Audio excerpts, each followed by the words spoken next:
Ladies and gentlemen, welcome back to the True Life Podcast. Hope everybody's having a beautiful day. I hope the sun is shining.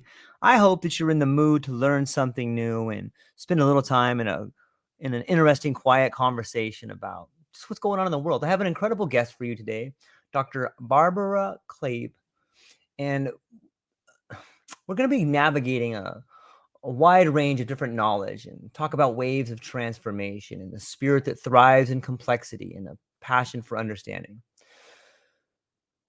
Dr. Kleeb's brilliance extends far beyond academic circles. With the diverse pursuits, she seamlessly weaves together the threads of arts, medicine, and systemic thinking. From recording songs with Cuban musicians to holding a black belt in Lean Six Sigma, she embodies the essence of a multifaceted Renaissance soul. So I hope you'll join us in celebrating the dynamism of Dr. Barbara Kleeb, who not only grasps the complexity of various fields, but also empowers others to rise from being stuck to flowing effortlessly. Dr. Barbara, thanks for being here today. How are you? Great, thank you. A little bit tired, but great. If I feel the Hawaiian energy coming to Switzerland, even better. Yeah. Isn't it interesting and such a wonderful time where I can be in Hawaii and you can be in Switzerland and we can have a conversation like this? Yes, that's wonderful. I agree too. Maybe you could give people a little bit of a background on who you are and what you got going on these days. Um, I'm, I mean, who I am is always a very deep and a question. I start with what I've done. Yeah. So I've done quite a few things. My first profession that I learned was photographer, and before finishing it, I started to study medicine and I specialized in gynecology and obstetrics. And once I had a job that was a bit boring and I couldn't live all my capacity. So instead of getting frustrated, I searched out what to do. And I did a music course where I learned songwriting. Um, I've always been singing with my family as a kid. I always invented the second voice. My father was a singer, so that's something that was close to me. And I've already also had singing lessons at that time. So I did this course and I got the songwriting virus. And then I started writing songs. And I was in Cuba. I met a musician and he organized me musicians to to record my songs at the studio and everything. So that was like a fairy tale. And later, I wanted to actually promote my music, but it didn't. It didn't really work out that way. And then I came into the direction of coaching, which of course I have already done with my private patient as a doctor, uh, because I want them to be well in the end. And some need medicine and some need something else. So some needed coaching. So I went into this field. I studied a lot of about this. Um, and then I thought I have to find a niche, but finding a niche was always something very sad for me because I thought I have to squeeze myself between two big walls, and I don't want to do that. I'm not free anymore. So uh, I was in Hawaii once with people learning this coaching and entrepreneurship, and a lot of them called me Renaissance woman, and so other people also called me Polymath. Then I thought, oh, actually, that's a great uh, thing to have my bumper sticker on, and then I started to write about polymaths and to attract polymaths into the networking coffee, which is just a Zoom room that I open for an hour, and everybody starts to talk about the topics that I'm giving them and that I'm introducing with several emails. I think it's wonderful and I'm glad that you do it. I think getting people together to discuss about how to live a meaningful life on some level. And I think what you said about being put into a niche really it really takes away from a meaningful life sometimes. Like we're so much more than what we do every day. We're so much more than the labels we give ourselves. And sometimes that can be really limiting and it can lead to limiting beliefs. And if you just take some time, whether it's singing or songwriting or finding a hobby that you enjoy, I really think you can begin to expand your awareness and start to live more of a full life. Is that, maybe you can touch on that a little bit? Yeah, I totally agree with you on that. And I mean, I call what I'm doing coaching, but to be honest, I'm doing a lot of things from the realm of healing. Since I started to study medicine, I studied homeopathy. I do plant medicine, acupuncture. I didn't do those three things, but it's to have the awareness and the openness and to think in different medical systems. I think that's very important because doctors would just say it doesn't work. It's like a drop of blah blah in the ocean, and yeah, they're having another life than me. So I find we, especially nowadays, we need this openness because clients want it, patients want it, everybody wants it. So as a doctor, we have to go with the flow. And so the last thing I actually learned is Akashic Records reading, which is fascinating. Yeah, we should talk about that. What I know, I remember reading when I was younger about Edgar Casey and the Akashic Records. That was sort of my like intro into it a little bit and learning about it. But maybe you could talk a little bit about how you got interested in that and how you read it and what you found inside there. Um, I just saw a pot. I kind of got interested. I got a reading because I knew somebody, and then Mhm. I thought, yeah, it's good. She actually said in one of my past lives, I've been a polymath, a woman, and all the stuff that I discovered was taken away from me by men, whether one believes it or not. I found it an interesting thing that now I'm also a polymath, but I'm kind of getting recognized as such, which is wonderful. And it's for me, it's wonderful to be a polymath. And the reading, I just saw a podcast, um, and and then I thought I like this woman that teaches that, and I went to her homepage, and then I found that you could learn it for free from her homepage. She gives some part of it even. She's called Laura Coe. Um, but then I did some courses, and I got the virus. I was just it was just I was just blown away what I could all see. She said you see just maybe some shape or some form or something, but I had carousels coming to me, Mhm. and it felt very meaningful and very beautiful and very deep. And then I thought I need to be certified uh, on that, so I'm in this process now. And what happens there is I get pictures. I normally didn't get pictures. I have some extrasensory capacities, but not seeing. That's new. Um, I hear but it's not really the picture. Sometimes it's like a picture, and sometimes it's like a pre-picture. If you Mhm. imagine the picture is not really there, but you know it's a picture, and then you have something, you hear stuff. It's also not for me, not like hearing a voice. It's just, but it's auditive in a way, Mhm. or then it's just a knowing that I just know what is there. And as a polymath, the key thing is I'm curious and I'm comfortable in the space of not knowing. Mhm.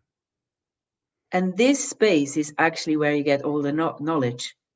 It's called beginner's mind. So if you think you know, you cannot really learn. But if you know that you don't know, then you have all this curiosity, and the stuff is kind of given to you. And in the Akashic records, it was very easy for me. Everything I saw, I said, "What does that mean?" And then I just got the information. and like that, the flow came quite quickly to me, and I've done some deep readings that really helped people so far. I like the idea. I've never heard it put that way before, where it's the curiosity that is the key, and there is this sort of. I hear some people refer to it as like a download or a knowing, but it seems like a revealing to me. And when you start tapping into some certain areas, it seems like it's not that we really learn anything; it's that stuff's revealed to us. Does that sound about accurate? For me personally, but I mean, my I said extrasensory perception Mhm. is more in the feeling of I can feel energies. So Ah. the first thing was by giving somebody the hand. So you couldn't um, say something. You couldn't lie to me and give me the hand. I would kind of know it, and then afterwards it was also in a space. I could imagine persons. I could imagine my own feeling, and that's not linked to time, but I could link it to time. So I could say, when I'm making this exam, how will I feel? And then I got exactly the pattern of how I felt. And then I could say, how would I feel if I pass, and how would I feel if I not pass? And then I knew um, whether I would pass the exam. But also, after the exam, I felt exactly that way. And oh, wait a minute, I already had Hmm. perceived this way of feeling like I'm feeling now. So it's kind of, yeah, interesting. Yeah, And then it is you, interesting. and then I could also perceive people that were not there, that I have never met, how they are. I could describe that. So it kind of developed, this sense developed. I think if we have those senses, we have to work with them, but we have to also work with them in a way that we can verify them, or at least that's my attitude towards it. Because, yeah, otherwise you can get led astray and you don't realize. Yeah. How do you verify it though? Like, I mean, is it like a feeling of verification, or it seems kind of slippery? No, I find that the way that I just described, did I Mm, pass the test? How did I feel mm, afterwards? That was verifiable. right. And the thing to actually get there is to not follow the loud voices in the head, but follow the very, very fine tones and sensations. Not like, yeah, I'm happy today. Then that's not a such a sense is very, very quiet. So you have to actually um, learn the skill of listening to that, is my take on it. Do you feel it's like similar to listening to your heart? Like I hear a lot of people say, listen to your heart or listen to the voice inside. Was that kind of similar? Yeah, I would say, because they don't mean listen to the heart. Right. They don't mean listen to the heartbeat, but Right. they mean sense what's in the heart space. And and with these senses, you can sense different parts of your body and focus on them. And then if it's you can sense whether your energy goes kind of up and you're not grounded, and then you don't listen so much to the heart, more to the head. Yeah. Do you think these are skills that everybody possesses, but they've kind of atrophied, or there's so much distractions that it's so hard to hear the inner voice? Do you think that there's some truth to that? Yes, I think it's interesting that Laura Coe, she Hmm. says everybody can learn Akashic Records reading. They have to just practice. She's taught many people. So I think everybody has those senses, but they need to learn to listen to it. And for me, it's not a download. A download sounds like something that comes and then you have it. For me, it's more like a circulating energy, and this can be in a form of energy or picture or knowing, or but it's always moving. It's not stuck in one place. Yeah, it's sometimes I think that there's periods, it seems to me like when you look back at the Renaissance or you look back at certain periods in history, it's almost as if there's different cycles of energy. And it kind of seems that we're moving into this new cycle of energy now, where I'm beginning to see so much creativity brewing and things happening and changes happening. What do you think about that? Is there different cycles? Are we tapping into sort of a new cycle now? Or what's your take on that? I think so, at least from my own perception. It's much easier to learn stuff, Yeah, and it's much easier to access stuff. You get to see stuff like this. 20 years ago, I would not even have seen the Akashic reading, or I would have maybe heard from the person who read me and found, yeah, that's something for her. I've had the reading and now it's fine for me. But I wouldn't have been shown different ways, a different personality, to do that and find the one that suits me and then easily get there. Stuff speeds up. And also in this course, people are much faster than they were in the previous courses. yeah, it does seem like an acceleration. It seems like there's a lot of changes happening. You had mentioned earlier that being comfortable with uncertainty is a big part of it. A lot of people, myself included, sometimes it's difficult to not know, even though we never know. Yeah, it's great that you're saying that, because you can go and say, "Oh, I don't know what's coming." And I was in this place also for some time, Yeah, especially during COVID, like sure. most people. And then now I think I'm just enjoying what's now, and that I have a good life now, and I have this inner peace and joyfulness. And I thought, yeah, why do I need to care for, maybe it's worse later, but now, if I'm starting to worry now, then I'm wasting the now. So I better focus on being with this joyful presence and look at the beautiful lake and stuff, instead of starting to worrying about a future that never comes like that.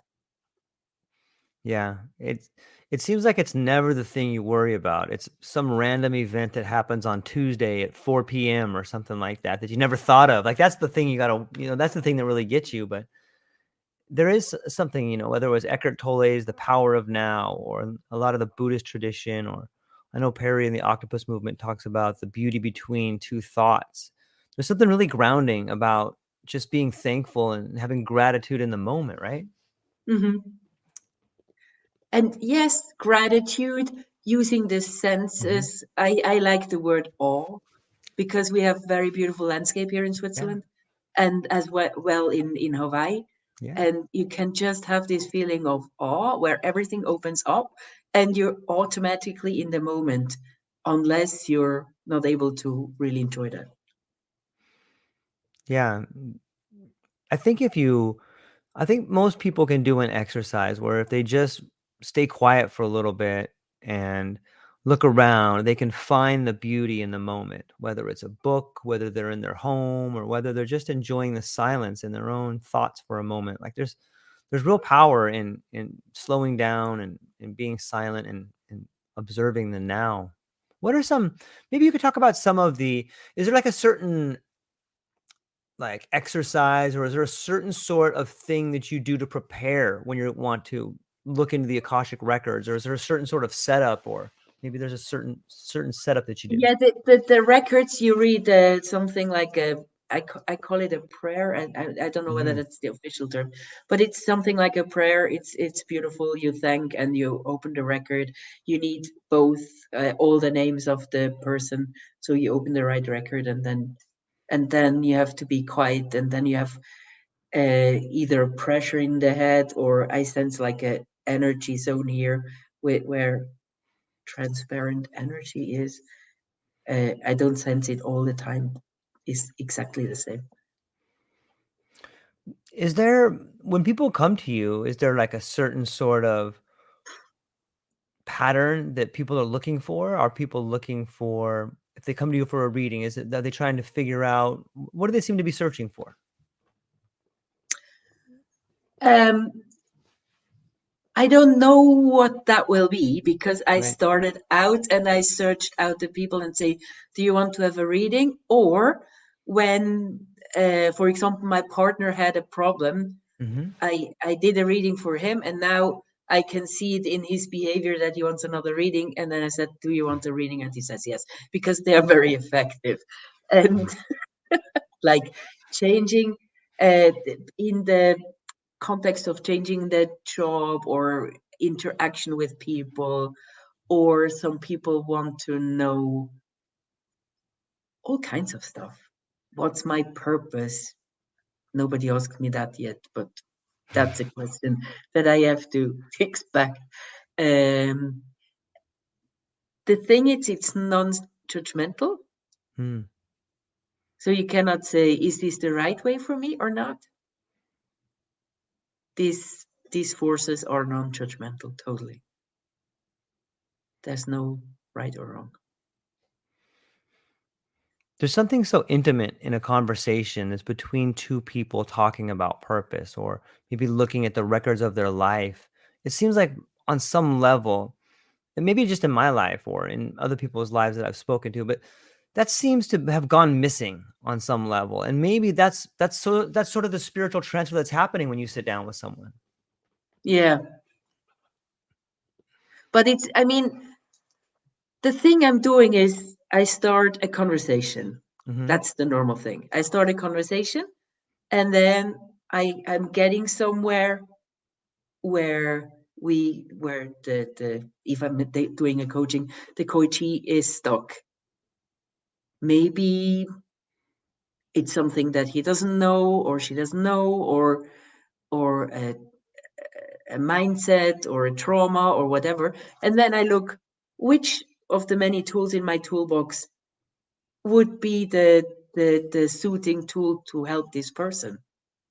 And then if it's not the first coaching, then they can even choose what works better for them. So that's why it's great to be a polymath and have learned so many things, that I can just take the right tool out of the toolbox. Do you ever like score it with music? Like it seems to me like music might be a good bridge to put people in a certain state, or it may be a way in which someone afterwards can use music to think about the stuff that was said. But do you ever incorporate music into it? Thank you for the tip. I haven't done it yet, but I'm doing a coaching course with polymaths Hmm. to teach them all kinds of healing modalities, and it's a 12 weeks meditation course as well. And there, in one of the sessions, we sang one of my songs. It's called The Laughter, and then the chorus, you can just make the laughing sound. And I made them dance after the meditation, because that brings you into a flow. And I have a kind of a complex thing where you link to all your positive emotions of your childhood, so that you get into a really uplifted state, and that holds for the whole day. Yeah, it sounds powerful. There's something to be said about the way we use our body and the link between the body and the mind. And when I look back at some of the indigenous traditions, they would have all kinds of unique dances, or where they would dance for hours and get into an ecstatic state or a different state of awareness. It's pretty amazing to think about. Yes, it is. Or Yeah. drum or singing, or so you kind of, I think you can do that. They can just sing themselves into a trance state. What is that a relationship to resonance? Do you think, like singing and dancing? Are you putting out a certain vibration that is calling out to a vibration on the planet, or are you syncing with a vibration on the planet? Is there a resonance there? With the singing, Sure. mm,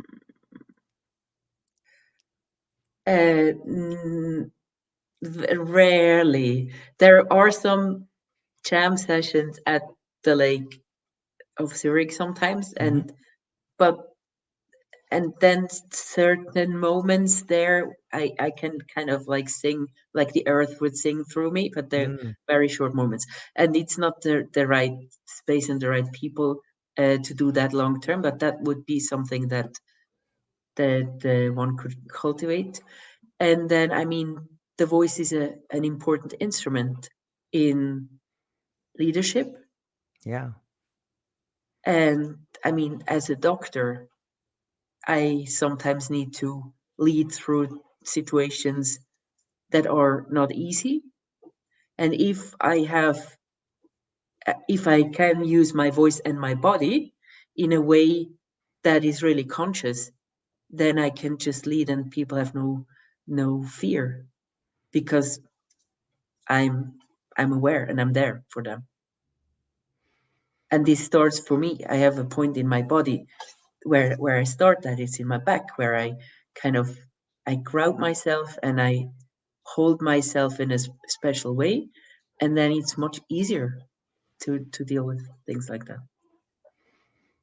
Yeah, it's interesting that it kind of reminds me of the different yoga positions, how some people choose different positions to help them get in different states. But that takes us back to the body and healing modalities.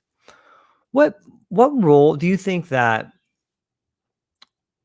when we look at artwork, I think that artwork is often inspired by different states of awareness, and how maybe you could speak to that a little bit, the relationship between maybe the Akashic records, awareness, and artwork.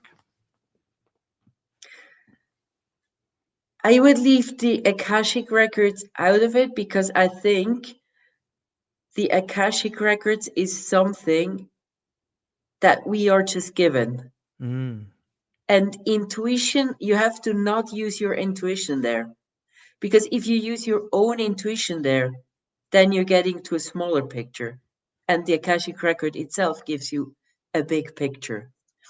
So, but intuition and art.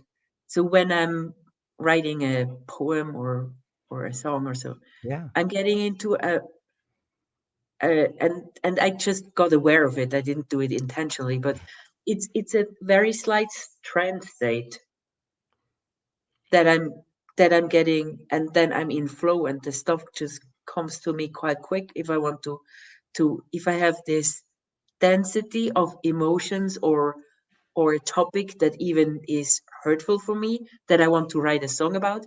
And then I get into this state which is more relaxed than normal, like not really a trance state, but it's into this direction. And then I can just write it, and then it's mostly good. And then I can just make small corrections, and that's it. So it's very fast.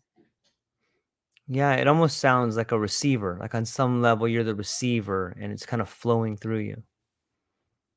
Yeah, but that would be channeling, and it's not. Mm, It's I mean, part of it might be channeling. I think it's multifaceted. okay. As a polymath, I have the information from maybe some part is channeled, and then other parts is my what I've learned, and then other parts are coming from my own experience and stuff like this, and I can quickly access those. Yeah. Hmm. Do you do you have like a daily practice of meditation? Is it something you do every day? Yes, I started in COVID where I was kind of fearful for 2 weeks or so, Mm. and then I knew I need to change something, and then I started the meditation practice, and I'm doing it daily since then. What does that look like? Is that like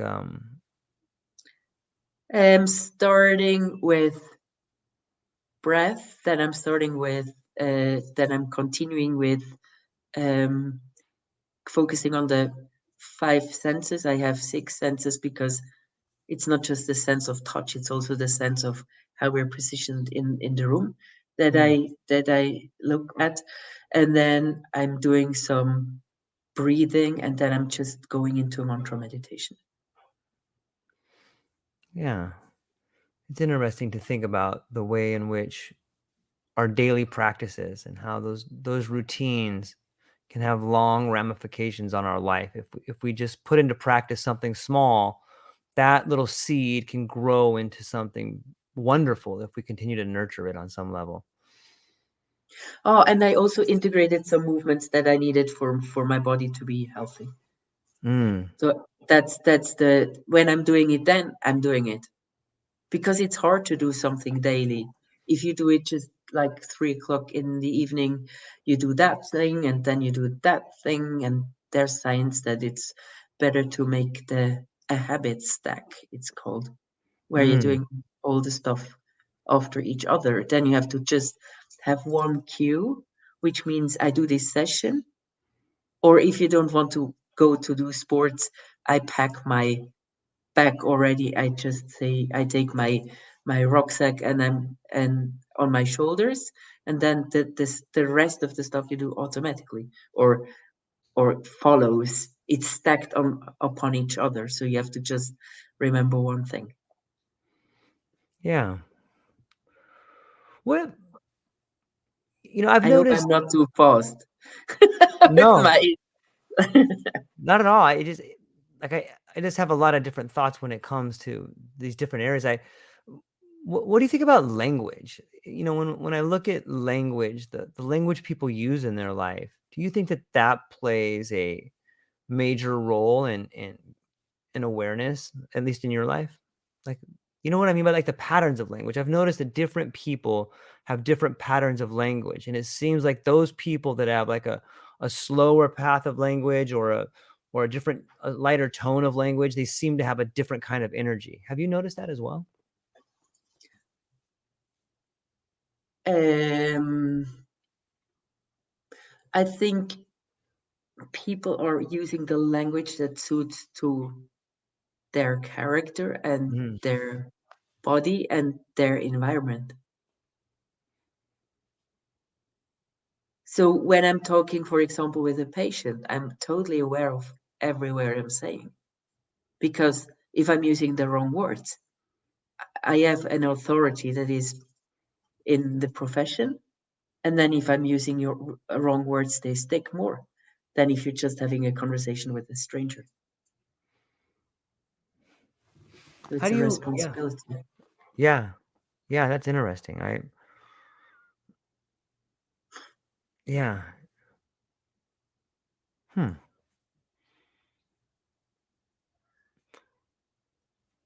Maybe you could. Is there a certain when you look back at some of the coaching that you've done for people, is there a certain transformative experience that stands out to you that you can share? Um, can I first say something to the language? Yeah, of course, absolutely. Yeah, Because I think it's also very important to look at the voices we have in our head. yeah. I've trained a year long in a coaching that was looking at the voices in the head. They called it saboteurs. Hmm. So when you're aware of those, then you can also have a more relaxed life and not let them just self sabotage you. So yeah. Okay, a Yeah. transformative experience. Yes. For example,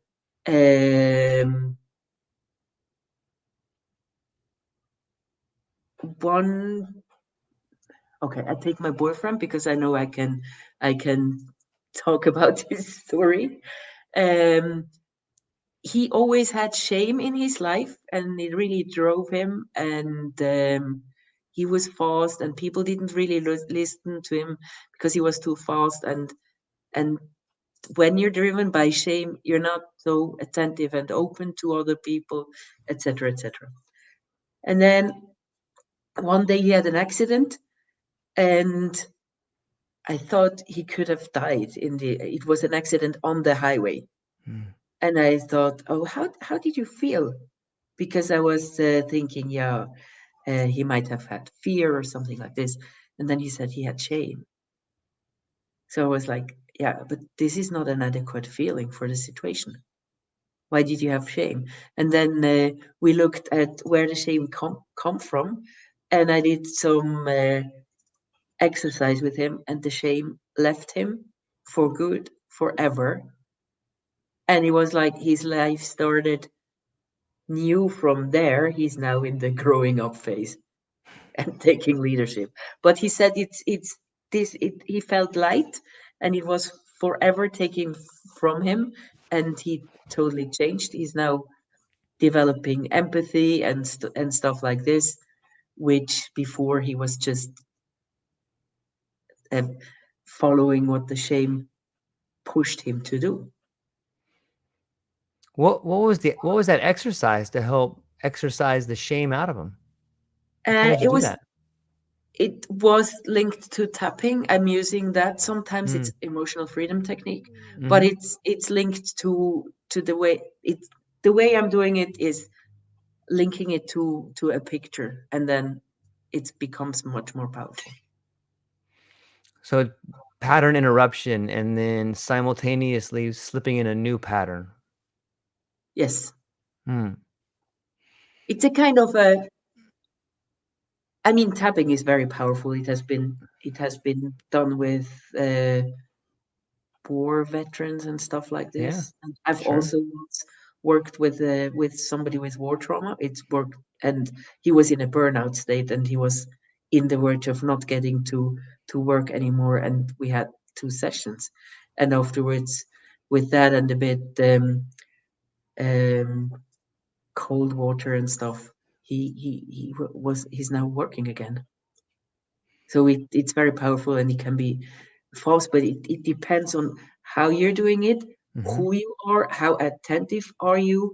Are you using the words that are aligned with exactly that person at that moment? And then it's powerful. And if you're just doing it standard, it's also powerful, but not that powerful. Yeah. Have you worked in any group settings before? It seems that some people like to work with individuals, and then there's different group settings. And I know that you said you had a class coming up with all these different people. You know, some meditation. Maybe you could talk about the difference between working in groups versus working with an individual. Yeah, it's interesting you saying that, because I had this mindset that I just like to work one to one, and I Hmm. wouldn't even want to work with a pair of people. But then I did this networking coffee where I'm with 20 people like me, and I'm facilitating them. They have high energy, they have a lot of ideas and everything like this. So now I'm feeling very comfortable and at ease with the group as well. So when I did some teaching to my fellow doctors yesterday morning, I I was very comfortable, even though people came in the middle of the session and blah blah blah. Nothing can perturb me anymore. Like after this experience, it's kind of cool. And I also have this group course where I'm working with several people, and I like that as well. So now I would say I like both. And no, groups have some advantages, because in a one-to-one it's just me and you. In a Hmm. group we have different inputs, and people can listen to what the other person says and are not involved, and the involvement causes a certain amount of stress. But if you can just hear a story, and this story really resonates, maybe you learn more Hmm. than if you're the one that has to present and go into this slightly stressful situation. Yeah, it seems very helpful on some level to be an observer, not of yourself, but an observer to two other parties that are discussing something similar about you. Like it really just gives you like a shift in perspective, it seems like. Yeah. Yes, I observed that in a coaching program that I Hmm. did as a participant.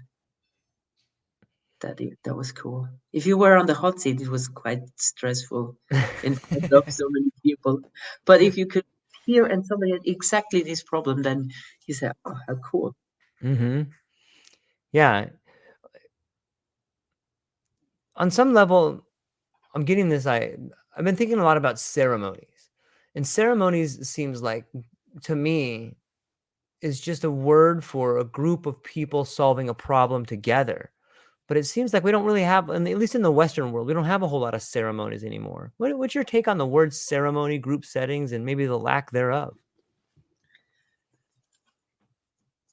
Maybe I'm creating something like that now, but Yeah, yeah, because I was asked to, we need to have some more ceremony.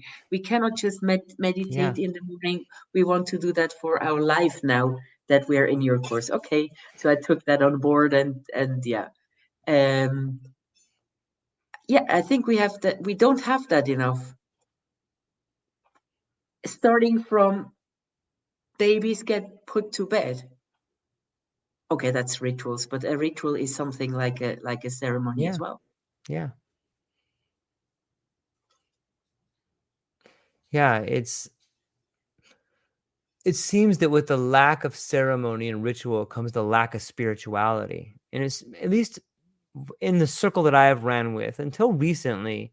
Maybe this just speaks to me, but that I really feel that there's a resurgence of spirituality happening, and maybe that comes with the changes that are happening on the earth or the changes in our age or something like that. But have you also noticed like a revamping or a sort of new spiritual connection that's happening? Yeah, I would say it's kind of more prevalent. Mm-hmm. There was a spiritual wave in the, when was that, in the 80s or so? That gave me the cringes because it was so ungrounded and Mm, so kind of esoteric. I was a bit involved with it, but it wasn't a good thing. And it was an abuse of power. And mm, I think now we have a different mindset towards it as well. It's becoming more grounded and more normal and kind of just like broadening our awareness. And there are instances where spirituality is very important. For example, if you have somebody who died mm-hmm. in your proximity, then you need some spirituality. If you don't have it, it's much harder to bear. And there you need the rituals as well. And people coming together, making music together, sitting Mm-hmm. somewhere together and hugging each other and knowing you're not alone, and then eating together and having a conversation. So there the rituals are still intact, and I think they're very important. Yeah, it's interesting that you bring up the ritual and the spirituality around death. It seems like that's so much of what drives us in modern consumer culture is this race from the hospital to the graveyard. It's like we're so caught up in just consuming and racing. It seems like it just could be a giant fear of death. There is some there. Oh, sorry, my Yeah, no problem. Take your time.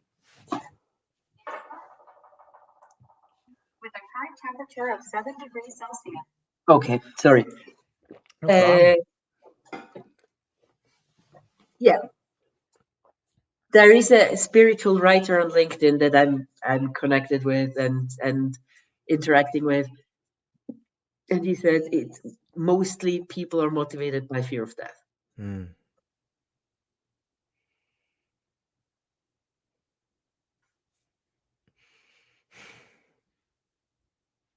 It's a pretty good motivator. It seems like it's a base motivator, and it seems like one that can be amplified to get people to act a certain way. When people are acting out of fear, they're not acting as their higher self. They're just like in their get through one day mode, and it Yeah, stops you from smelling the roses or create. It seems to have a counteraction to creative. If you're in fear, it's really hard to be creative.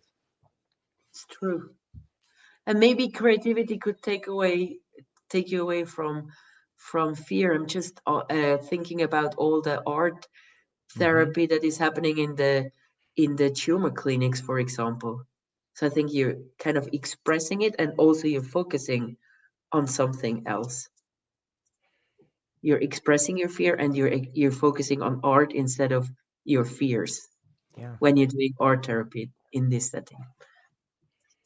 Yeah. It would be interesting to, and maybe this has been done before, but it would be interesting to see the neurofeedback from someone in a creative state versus someone who's in a fearful state. Not that I want to put someone in a fearful state and like measure them, but like, it would be interesting to see the changes that are happening with the brainwaves on some level. It's the brainwaves, and it's the places in the brain. The for example, it's there's a study that shows that the amygdala in the part of the limbic system that creates the emotional loops, shrinks when you're doing regular meditation. And then there's this left brain, right brain discussion that's Right. coming up now. There was an old one that was not right, but the I think the right brain is the one that is more with linked with sense making and seeing the big picture and stuff like this. Yeah, I think Ian McGilchrist has written a couple books about it. One was called The Master and the Emissary, and then his latest one is called The Matter with Things. And he talks about the way in which the right hemisphere has this big picture and it can understand like the symbolic meaning of things. And then the left hemisphere is like this analytical scalpel that just wants to put everything in words and chop it down real fine and make it super simple. Yes, exactly. And he was discussing my networking coffee. I didn't get to this idea, and people said read the book. I tried to find it. I didn't find it in this bookshop that I tried.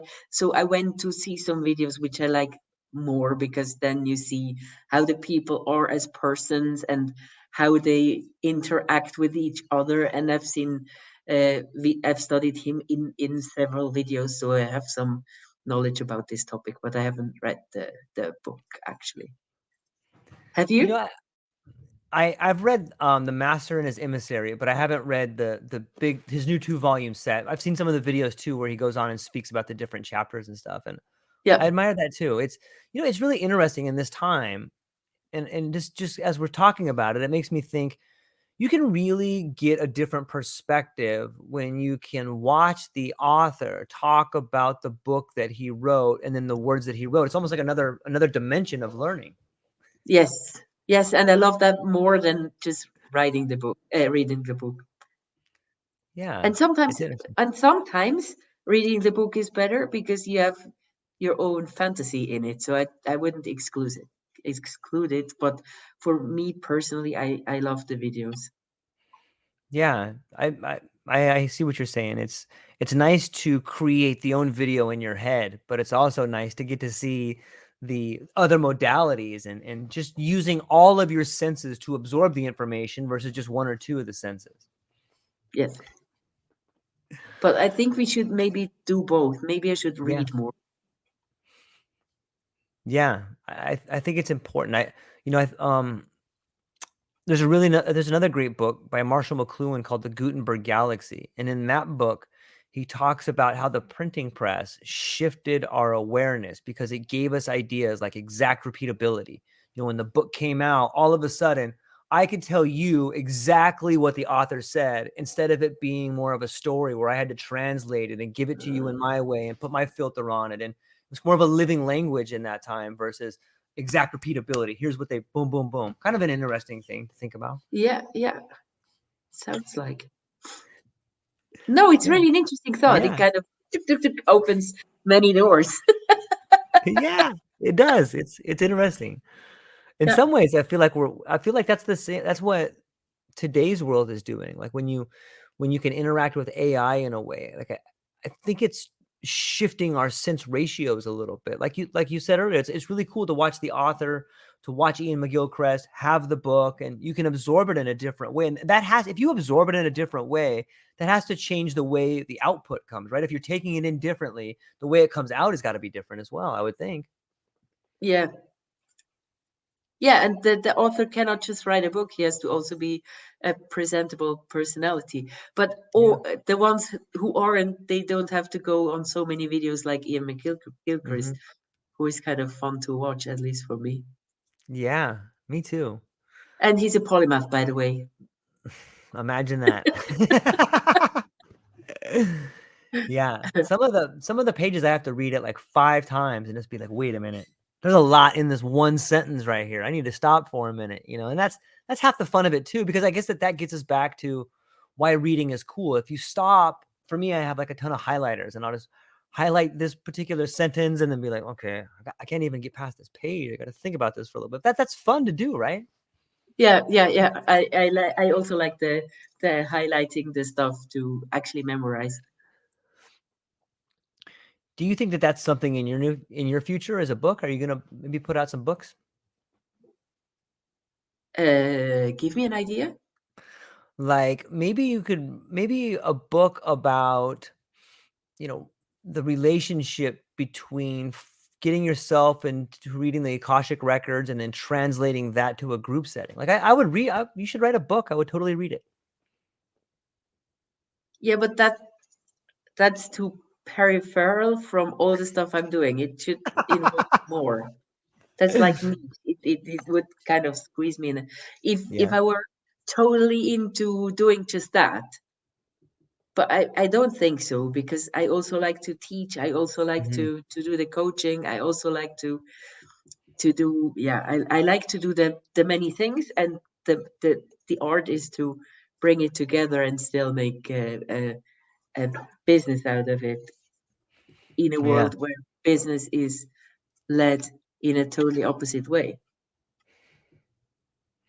Yeah. It's interesting to think about where we're going and people that are built. It's I think it's fascinating to see the way in which business is changing. It seems like so much of the old business models is dying on some level. You have any thoughts on that? I think, okay, when I was a kid, I was sitting on a tree and I was having philosophical discussions with myself. And the discussions were, if I have shares, somebody has to work for those. And somebody, if I'm making a profit, somebody somewhere gets exploited for it. So it was clear for me as a kid already. I'm not so much into economy. That's why I'm Right. taking this thing. And then my consequence was not to have shares, which maybe was a bit dumb. I don't know, but ethically, I thought it was not the thing for me to do. And I think we've actually exploited too much now. I mean, in Switzerland, we're at least looking after the water. In England, it's so that they can even let the water out into the rivers, if and they're getting more and more loose with those laws. So that breaks my heart, because people cannot go swimming anymore, and very few people make a profit from that. So that has to really change. We cannot go on like this. Or when I'm working in a hospital, and in some actions we have to throw away the iron instruments because it's said to be cheaper. But if that's cheaper, then somebody has to bleed for that. Either it's the earth or a child labor child or whatever. I don't believe that this is actually a good thing to do, to take resources and just throw them away. And I think a lot of people are getting aware of that, and they kind of really start to look after the resources better. And first, economy started with doing the marketing and behaving as if they were doing that, uh, big businesses, Mhm. and thought that was enough. But I don't think it will be enough in the future. Yeah. So I think we're actually looking after, more people are looking after the the balance, or I don't know what to say for that, or for the systemic impact on economy on everybody. And I don't think it will be tolerated in 50 or 100 years that 6 people own half of the world's money, Yeah. and everybody gets poorer and poorer, and their struggle. I have sometimes patients who have 3 professions to get over to get a living, and I don't think that's fair. Yeah, I agree 100%. In some ways, it seems fractal to me. Like the way we destroy the earth, we destroy ourselves, and you can Yeah, see it in our communities. Like the more we extract whatever wealth, the more we extract from who we are as human beings. It's sad. it's true. I And know. I wonder what when it has started. I have this discussion with my boyfriend many times.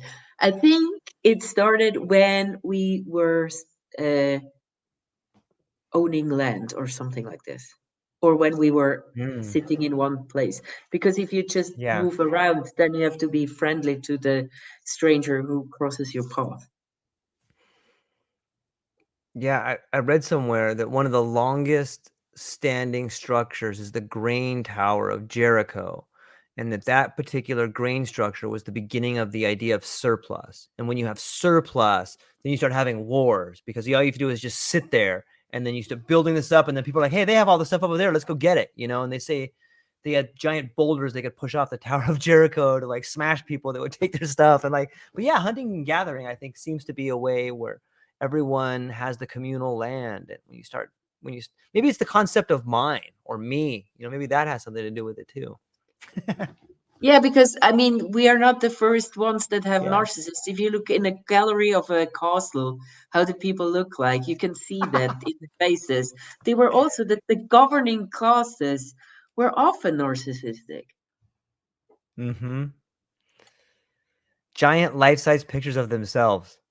Yes, Like that's so crazy. Look at this and picture of me. they don't, they don't exert much empathy on those pictures, but and then they were marrying each other, and yeah. No wonder we're so messed up. Look where we came Yes, from. exactly. And those were the role models we looked up to. No.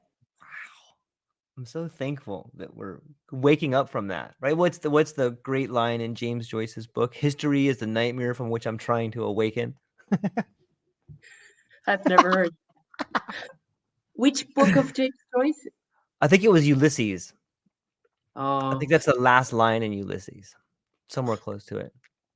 so the thing I like about Ulysses that I've never read, but I've heard about is train of thoughts. But it's more Mm, about James Joyce than maybe it's mm. even his words.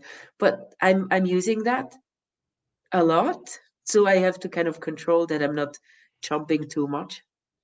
Because I think he was also maybe a polymath or so, because he had many thoughts that he didn't that were going on in his head, and he just talked this word, and then he went in his head, and then he said the other word, and then people cannot follow him.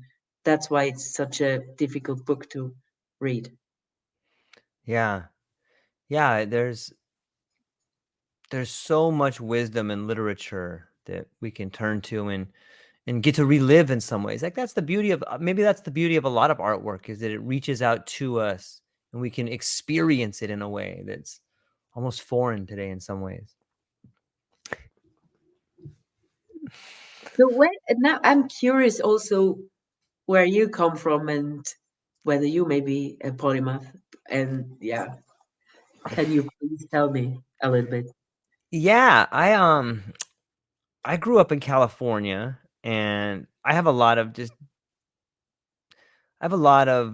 different ideas about things. And when I went to school, I had a lot of problems in not getting real good grades. I wasn't bad, but I didn't understand things, and for me, like I couldn't solve math problems, especially word problems, because it was like this train leaves New York going 100 miles an hour, and this train leaves over here going 75 miles an hour. My question was like, how many turns are on the track on the north one, and what equipment is the train from the south hauling? How many cars does it have? And my teacher would be like, that's irrelevant. And I'm like, that's no, no, no, that's imperative. Like we have to figure that out. Otherwise, we can't even do the math.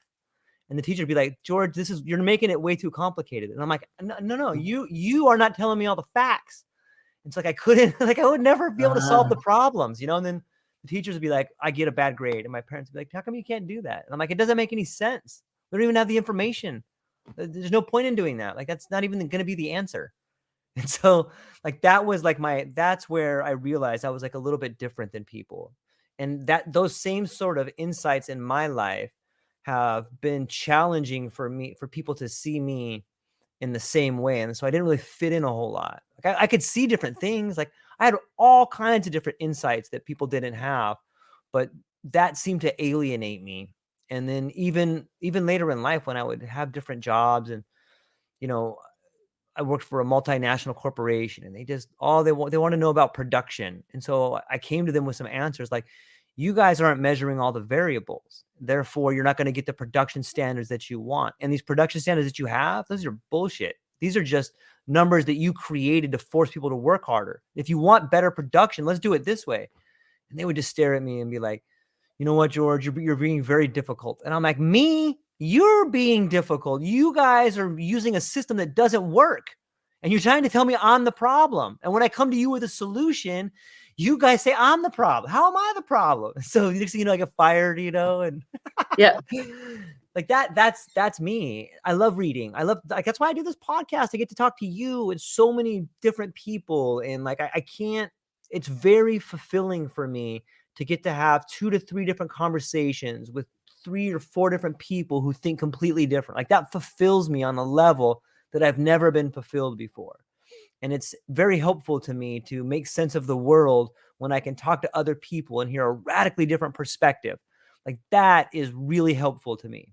And so I don't thoroughly understand what the word polymath means, but I do have a lot of interest, and I love talking to people and learning. And maybe I like to think of myself as a jack of all trade, but master of none. Yeah, that's yeah. And then the phrase goes on and says, but it's it's better than have just one or something like this. So it's Yeah. actually they took away the one that gives the polymath the value. So I would consider you to be a polymath as well. So yeah. And I think Yeah, I think there it's are fun to talk to. there are many of I the think that words that sorry. Sorry. no, go ahead, please. Yeah, there are many other words that are used, and and polymaths themselves don't like labels and don't like to label themselves as polymath. But it's helpful to have this label and know that polymath is a place where I could belong, and then Yeah. meet others with that in mind. And then you're not the weird one anymore. The other ones are.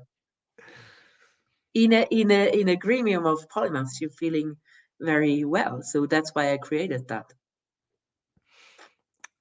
Yeah, I've recently was talking to Perry, who started the octopus movement, and like there's a lot of, like, I feel at home there in a lot of ways. Like I can sit down, so much like I feel at home with you. I can sit down and just listen to people talk about random things, and I can listen to like 3 or 4 conversations at the same time and be like, oh, like I kind of the chaos factor for me is welcoming. It's like, Yeah. oh, okay, there's 4 things going on. Like I can do that. Where most people would be like, you have 5 things going on right. You need to stop doing these things and do just one. And I'm like, I can't do that. So it's, on some level, I feel like we're just shifted or something. Yeah. It's so crazy. But Dr. Barbara, I love talking to you. This is really fun. And I hope you'll come back. We should do more stuff together and have more conversations with more people. It's really fun and it's interesting. But I wanted to take today to have everybody on my show introduce everyone that's listening out there to you. And before I let you go, where can people find you? What do you have coming up and what are you excited about? What people can find me mostly on LinkedIn. I'm not so active on Facebook. I find that's a bit a waste of energy, but I'm there as well. I started to try to get to know people via Facebook, so you find me there as well. And I'm having the networking coffee, and I'm having some projects that are just on the wall there. So I'm not wanting to. I need to it's not condensed enough to wanting to talk about it, but I want to do something polymathic, and maybe we can talk one to one, not public, about it. Yeah, It of would be course. interesting. And I'm having this course that I mentioned, and I will do that again, and I will make another course about communication. That's the next one I will plan for Polymath, because we have this problem. Yeah. Well, ladies and gentlemen, go down to the show notes, check out her LinkedIn profile, reach out to her. If what we talked about today seemed fascinating and interesting to you, reach out to her and look at the courses. I would highly recommend reaching out to her and maybe booking a discovery call with her and just getting to know her a little bit better. I really think you have a unique insight and I love what you're doing. And I hope, hang on briefly afterwards, I'll still talk to you shortly afterwards. But everybody that hung out with us today, I want to say thank you from the bottom of my heart. I hope you have a beautiful day. And that's all we got. Aloha. Ciao.